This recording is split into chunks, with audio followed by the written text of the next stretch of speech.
釋放寶寶無限潛能。HMO 領先全球 ，Illuma A2 結合 A2 奶源及6大 HMO， 達至原乳親和力，7日。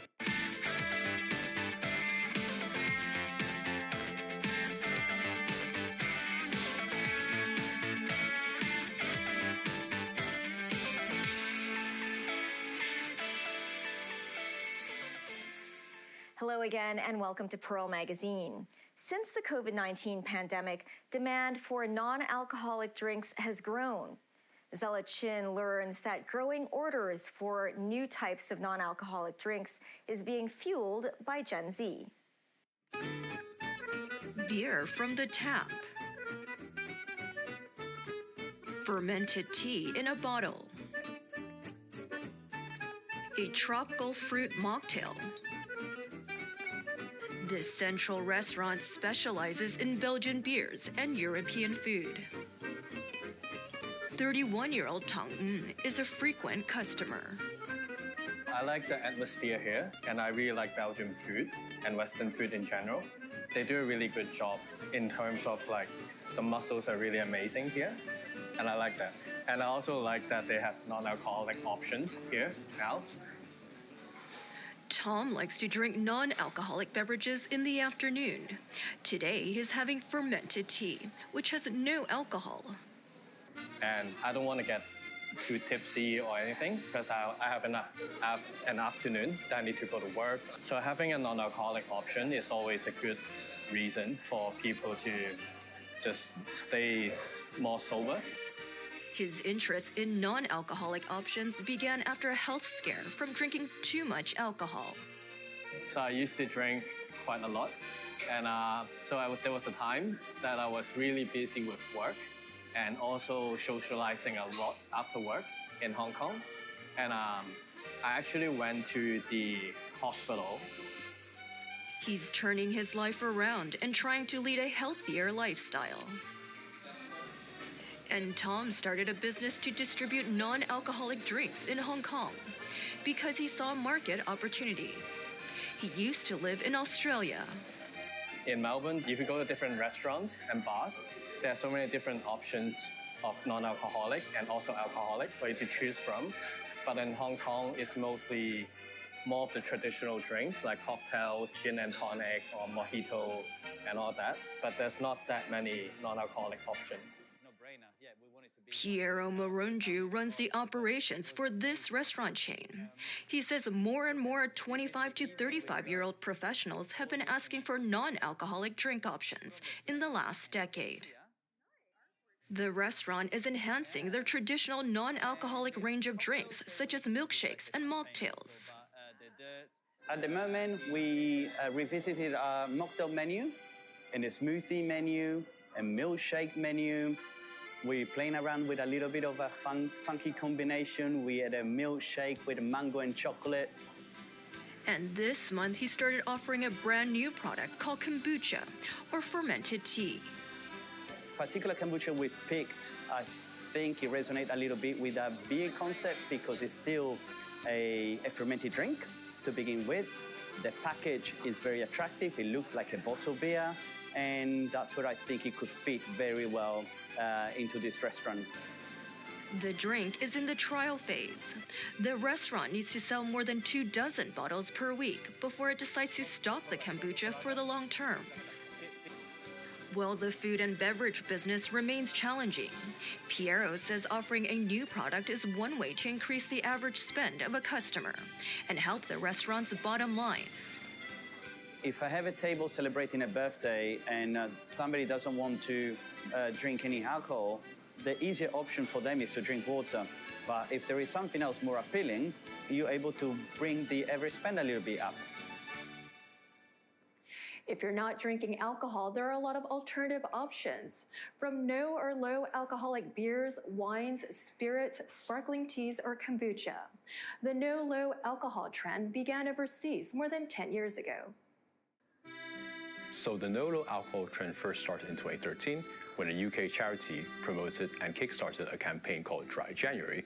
Fast forward to the present, and Dry January is a very large global phenomenon with many people around the world practicing it and advocating for the benefits of an alcohol-free or an alcohol-moderate lifestyle. Clifton Chu is a senior analyst at data analytics firm Euromonitor. He has been covering the alcohol drinks industry since 2022. He says the no-low alcohol trend became popular in Hong Kong during the COVID-19 pandemic as interest in health and wellness increased. More consumers believe that abstinence and moderation in certain cases are the cornerstones of healthy living.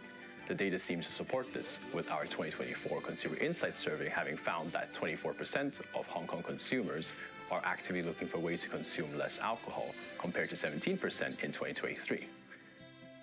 Another reason for the popularity of the no and low alcohol trend is a change in how consumers view alcohol.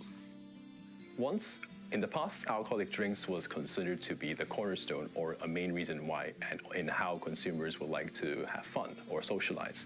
Fast forward to the present, and that is no longer the case, with consumers valuing unique experiences. And with the rise of non or low alcoholic drinks, those drinks now carry depth of flavor, a broader range of products, and generally are more unique. Low alcoholic beverage refers to an alcoholic drink with an ABV or alcoholic beverage volume of 0.5% or less. These drinks are primarily aimed to replicate the taste and mouthfeel of traditional alcoholic drinks. So the beer has 0% alcohol in it, or a low alcohol version of a beer which has 0.5% ABV. Other varieties of these drinks include alcohol-free spirits such as whiskey, bourbon, or gin. And more companies have been releasing these products in order to cater to this new consumer demand. Another new product is sparkling tea.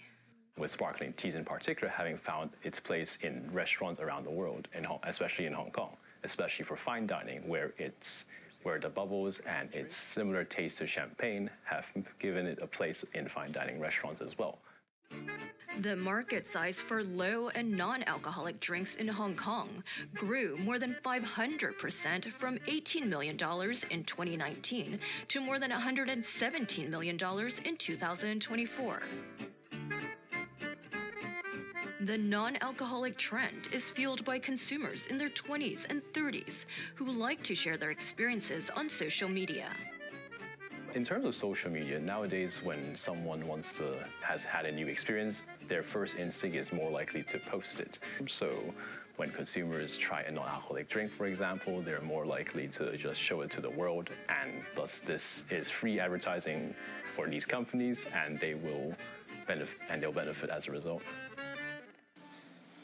And Piero from the restaurant hopes his non-alcoholic drinks are attractive enough for his customers to post on social media.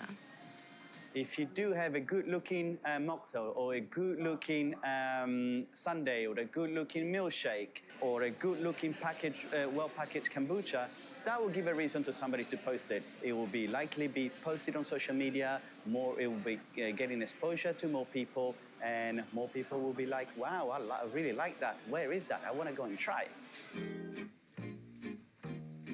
Over in Kennedy Town is a private tasting for jasmine-flavored kombucha, a fermented tea.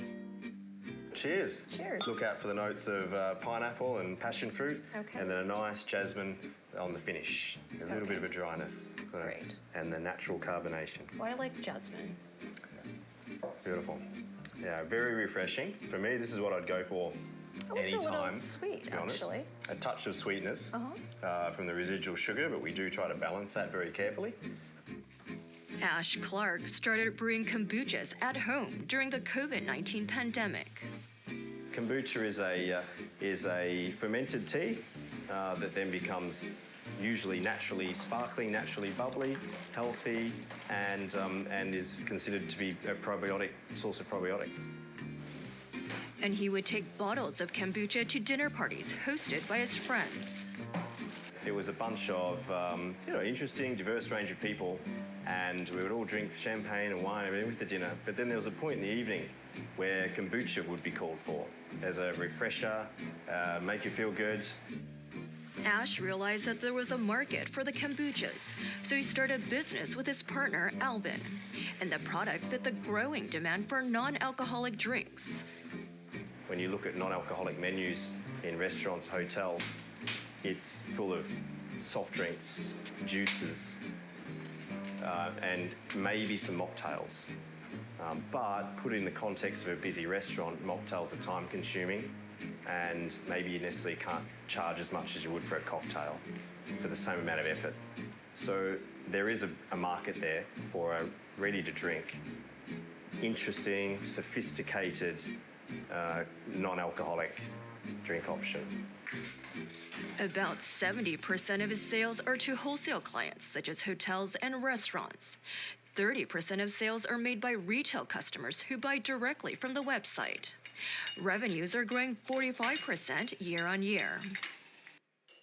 Ash hopes to double sales this year and is working on creating new kombucha flavors. We're super interested in experimenting with more teas, maybe particularly the Chinese teas, interesting teas, to find the next jasmine kombucha, jasmine being our most loved product, of course. The demand for non-alcoholic beverages is expected to continue to grow, and the restaurant COO plans to add more non-alcoholic options to the menu. We'll be looking into bringing some zero alcohol beer as well. That's something that I've been working on for a little bit. And as well, sparkling teas. I want to give the opportunity to somebody that on that specific day don't feel like drinking alcohol, either beer or wine, but they can still buy a very nice looking bottle of sparkling tea being served in a champagne glass and celebrate a birthday without drinking alcohol. When we come back, how graffiti has crossed over to the art world. Stay with us.